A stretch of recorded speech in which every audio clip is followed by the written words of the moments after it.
नमस्कार, मैं doctor Richa Vaishnav, obstetrician and gynaecologist from eternal hospital Jaipur.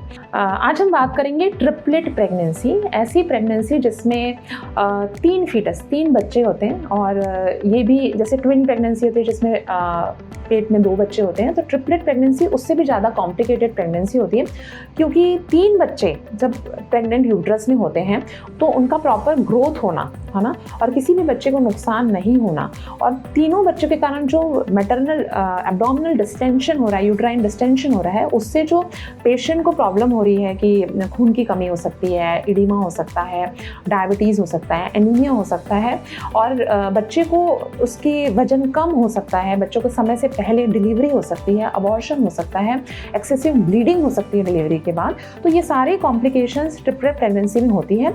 But फिर भी एक प्रेग्नेंट पेशेंट जो ट्रिपलेट प्रेगनेंसी को कंटिन्यू करना चाहती थी, क्योंकि इसमें ऑप्शन भी होता है कि आप प्रेगनेंसी को ट्रिपलेट से ट्विन में रिडक्शन कर सकते हैं, 3 बच्चों से 2 बच्चे भी कर सकते हैं, बट उन्होंने तीनों ही बच्चों को कंटिन्यू किया।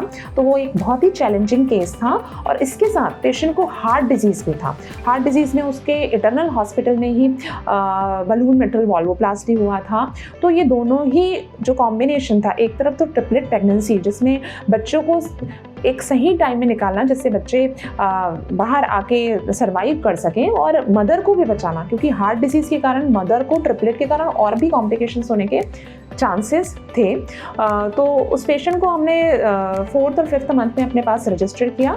हार्ट डिसीज़ के लिए उनका ट्रीटमेंट कंटिन्यू था हॉस्पिटल से, और ट्रिपलेट प्रेगनेंसी के लिए हमने प्रॉपर सोनोग्राफी की। उसके प्रीटर्म डिलीवरी ना हो उसके लिए मल्टीपल मेडिसिन भी चल रही थी, सर्कुलाज भी किया, बच्चेदानी के मुंह में टाँके लगाए। हर 2-3 हफ्ते में उसकी सोनोग्राफी और की जाती थी कि देखा जाता था कि बच्चों का वजन बढ़ रहा है कि नहीं, अंदर कोई कॉम्प्लिकेशंस तो नहीं हो रहे। पेशेंट भी बहुत कोऑपरेटिव था और उसने इन सारे चैलेंजेस को बहुत अच्छे से लिया, और पूरे हॉस्पिटल का सपोर्ट रहा इस केस को मैनेज करने में। और फाइनली हम 34 वीक के आसपास उस पेशेंट को डिलीवर करें, जिससे बच्चे स्टेबल कंडीशन में निकले। कुछ दिन एनआईसीयू के स्टे के बाद उनको डिस्चार्ज किया गया, और मदर की कंडीशन भी स्टेबल थी। ऑब्जर्वेशन के लिए आईसीयू में भी रखना पड़ा। उसके बाद 3 दिन के बाद उनको हेल्दी और स्टेबल कंडीशन में डिस्चार्ज कर दिया गया। तो ऐसी ही चैलेंजिंग केसेस के लिए इटर्नल हॉस्पिटल से आप संपर्क कर सकते हैं, क्योंकि यहाँ पे मल्टी स्पेशलिटी बैकअप है, हार्ट डिजीज़ के लिए भी, और हाई रिस्क ऑब्स्टेट्रिक के लिए, जहाँ पे twins pregnancy, triplet pregnancy, elderly pregnancy को हम अच्छे से मैनेज करते हैं और उनको अच्छा सा अच्छा आउटकम देने की कोशिश करते हैं।